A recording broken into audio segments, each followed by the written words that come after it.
today expected in the East region at the Gadu Bajiri refugee camp. Earlier on, President Paul Biya and his guests renewed their commitment to top humanitarian actions so as to give a lease of life to the underprivileged population. Meanwhile, the visiting Grand Master of the Sovereign Order of Malta, his visit to Cameroon is not only political or religious, it also has a health connotation. And our reporter, Irene Mekoncho, in the following report now looks at the health services provided by this visiting Grand Master.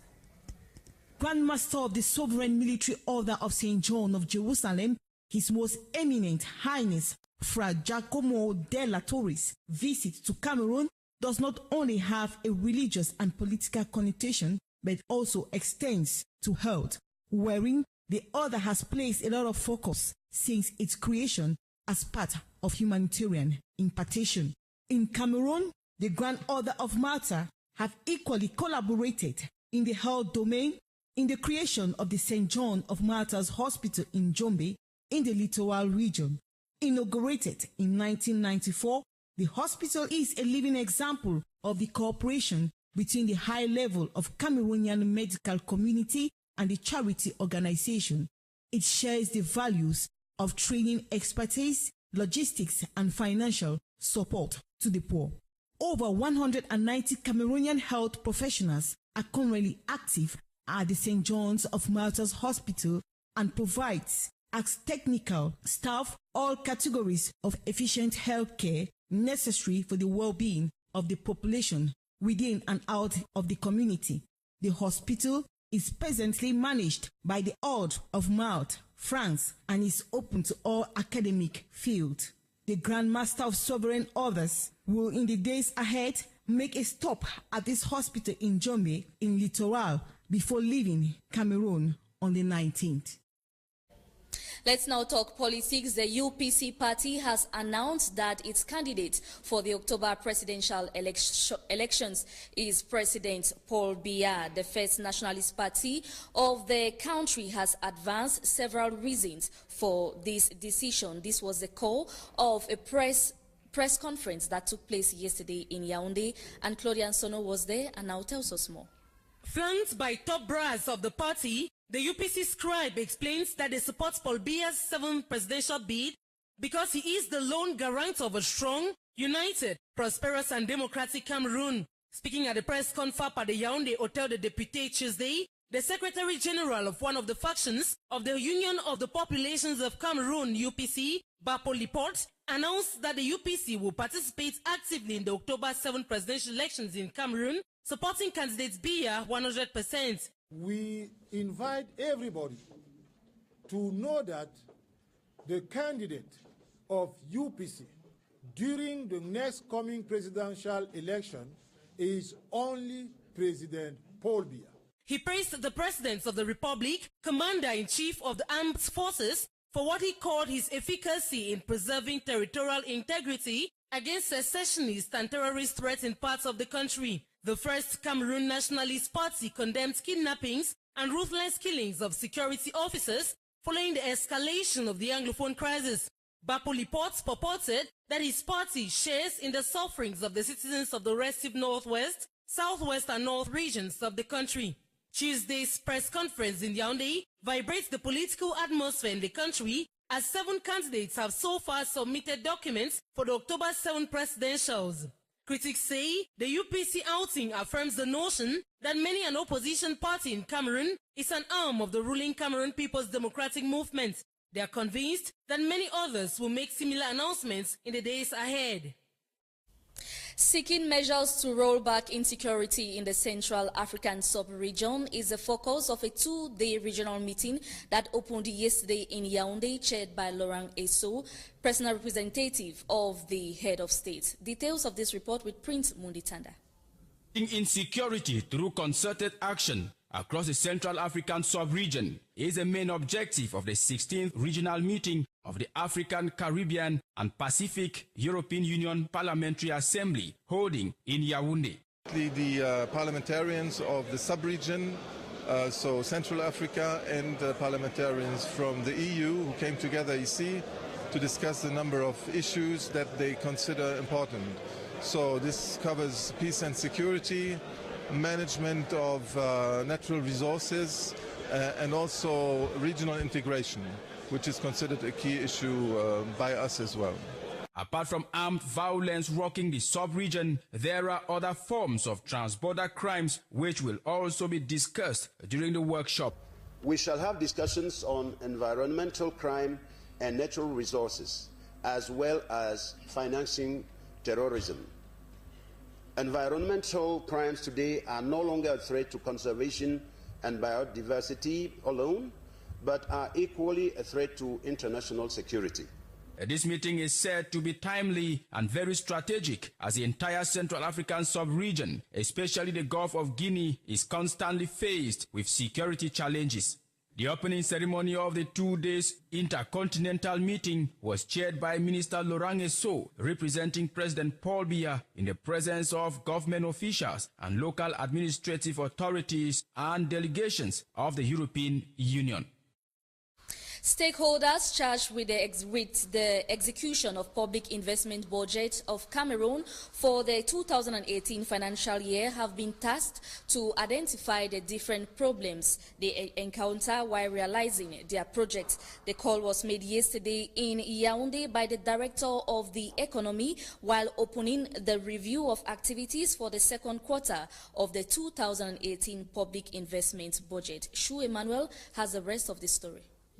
The review of the execution of the second quarter of the public investment budget of Cameroon for 2018, jointly organized by the Ministries of the Economy, Public Contracts and that of Finance, will be marked by the putting in place of the Economic and Financial Reforms Program concluded by Cameroon with the International Monetary Fund since June 26, 2018. The global execution of the public investment budget as of the month of June stands at a global engagement rate of 37.93%, taking into consideration internal and external financial resources. The workshop is therefore aimed at surmounting difficulties and accelerate the physical realization of projects. The physical and financial execution of the second quarter of the 2018 public investment budget, identification of high-risk projects which are feared not to be executed, will characterize presentations from different public administrations so as to chart a way forward. That higher education stakeholders in Cameroon are brainstorming on professional methods on eradicating infections from animal diseases.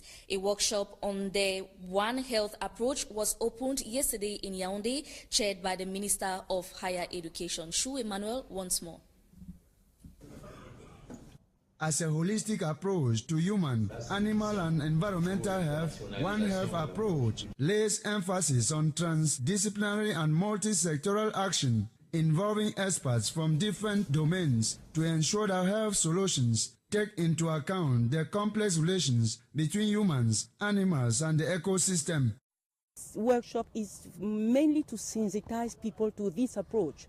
You know, when we look around, we see that the doctors, when I say doctors, medical doctors, usually are aside, and the veterinary doctor is aside. We have to work hand by hand to face the epidemics. The advocacy workshop on the One Health approach brings together heads of university higher institutions and personnel from the veterinary sector to adopt concrete sensitization tools, curb the wanton spread of diseases, uphold food security, orchestrate behavior change, and instill in the growing populations healthy environmental manners. While opening the workshop, the Minister of Higher Education, Professor Jacques Famandongo, enjoined participants to remain objective and pertinent in their proposals so as to minimize or eradicate dangers of all sorts of infections like HIV, the avian flu, and more recently the Ebola virus. Let's now take this information in brief. Actors involved in the electoral process of Cameroon will today be upgrading their skills for the organization of a free and fair election. The two-day event organized by the international organization La Francophonie will see the participation of various election stakeholders, including members of the newly created Constitutional Council. We now take you out of Cameroon, where former U.S. President Barack Obama yesterday delivered the Nelson Mandela Annual Lecture in Johannesburg, that is South Africa. This after he left Kenya, where he assisted in the putting in place of a sports and vocational training center founded by his sister. Details with Loveline Angel. Obama's invitation to the Nelson Mandela Annual Lecture in Johannesburg has drawn widespread criticism from South Africa's civil society, who say Obama's record as president deems him unworthy of the honor of speaking at the late anti-apartheid icon's birth centennial. According to activists like Cage Africa Advocacy Group, Obama is responsible for the expansion of military operations on the continent, the murder of hundreds of civilians through the use of drones, and the dismantling of Libya, though these accusations are not new. The Nelson Mandela Annual Lecture Series invites prominent people to drive a debate on significant social issues. Focus this year is on renewing the Mandela legacy and promoting active citizenship in the changing world. This day comes a day before the Nelson Mandela International Day. Barack Obama arrived Kenya on Sunday, where he met President Uhuru Kenyatta, opposition leader Raila Odinga, and others. Monday, he attended the inauguration of a sports and vocational center founded by his half-sister, Ogma Obama, which is within the framework of the Obama Foundation to inspire and empower people to change the world. In South Africa, Obama will also take part in 200 new leaders of the Obama Foundation. From South Africa, we now take you to Ivory Coast, where Alassane Ouattara will not be a candidate to his own succession come 2020. The information was revealed by the Ivorian president during the creation of the Unified Party, the RHDP. Joyce Dianangwang with the rest of the story. Alassane Ouattara has made it clear that he will not seek re-election come 2020 as he launched the new umbrella party, which he said will help ensure continuity. The party is set to group Ouattara's own Rally of Republicans party and the Union for Democracy and Peace, who now has 6 MPs in parliament. The Democratic Party, on the other hand, refused to join the coalition, saying they did not agree with the terms. Speaking during the event Monday, President Alassane Ouattara made an appeal to Henri Konan, saying they must stay together, recalling past victories won thanks to unity, citing the case of post-election crisis between 2010 and 2011. The 76-year-old president told those present to ensure that they work hand-in-glove with the government to transfer power to a new generation come 2020 and follow the example of France, which has a young leader. Mr. President's comments come handy as speculations abounded whether he will be candidate to his own succession. Ouattara made it clear he will not run for elections come 2020, but give a chance to the younger generation who can make a change. And that was the package we had for you this morning, ladies and gentlemen. Thanks very much for your kind attention. La Matinale Info continues with Sidouane Monkam. Do have a precious day.